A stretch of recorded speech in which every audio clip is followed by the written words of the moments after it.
Today we're reading Professor Puffendorf's Secret Potions.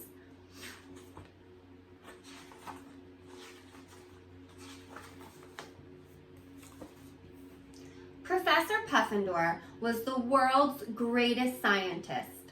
You probably have some of her inventions in your own home.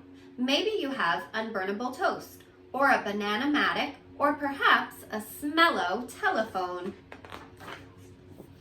Professor Puffendorf's laboratory was a wonderful place, full of odd-shaped bottles and tubes and strange-looking machines that hissed and steamed and sputtered and squeaked. On a cluttered counter in this laboratory was a cozy cage, and in this cage lived a little guinea pig named Chip. He was a friendly little creature, bright and clever, and Professor Puffendorf loved Chip, and Chip loved her too. Professor Puffendorf's assistant was a man named Slag, a lazy, grumbling fellow. As he swept the floor, he mumbled, "Look at the professor just sitting at her desk while I do all the work. She's rich and famous, but who ever heard of poor, honest Slag?" And he swept the dust under the carpet. One day when the professor was going to a conference, she said to Slag, "Please wash all the thistle tubes and dust the Magdeburg hemispheres. And this time, try to remember to turn off the titanium blender when you leave." Then she put on her hat and went out. As soon as the professor had gone, Slag jumped into her chair, put his feet on her desk. "Ah, yes," he said, "this is where I belong." And he helped himself to the professor's candy dish. Suddenly, his eyes fell on a cabinet. It was marked Top Secret. This cabinet was locked with 2 padlocks, 3 combination locks, and Slag had been told to never, ever open it. But he forgot that now, and he rummaged through the professor's desk until he found the keys and the combinations. Soon the top secret cabinet stood wide open, revealing a colorful row of bottles filled with mysterious potions. Slag picked one up, and it said, "Hair today. For thick, red, curly hair instantly, take 10 drops and count to 5. Slag was about to put the bottle to his lips, but he hesitated. He knew that many of the professor's top secret formulas had not been tested. They might not work. They might even be poison. Then Slag had a very bad idea. Try it on the guinea pig first. He measured out 10 drops into Chip's water bottle. "Oh, Chippy," he said, "tea time." As Chip drank the potion, Slag counted anxiously. 1, 2, 3, 4, 5. It worked! Chip's furry little head was suddenly covered with thick, red, curly hair. Slag began to prance around the laboratory, clapping his hands and singing, "I'll be rich, I'll be rich, I'll be lit, I'll be rich." He knew that many people would pay a great deal of money for hair today.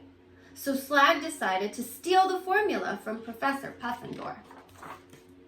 Slag went back to the top secret cabinet to see what else he could steal. The next bottle said, "Sweet song, for a beautiful voice, 6 drops and count to 5. Slag brought the bottle to Chip's cage and gave him 6 drops. Then he counted. 1, 2, 3, 4, 5. It worked! Chip began to sing with a voice so beautiful that tears came to Slag's eyes. Slag could hardly believe his luck. Why, that cabinet must be filled with rare and wonderful inventions, secret potions that would make him rich for the rest of his life. Now, thought Slag, I'll finally get what I deserve. He went for a 3rd bottle. This one said, "Best wish.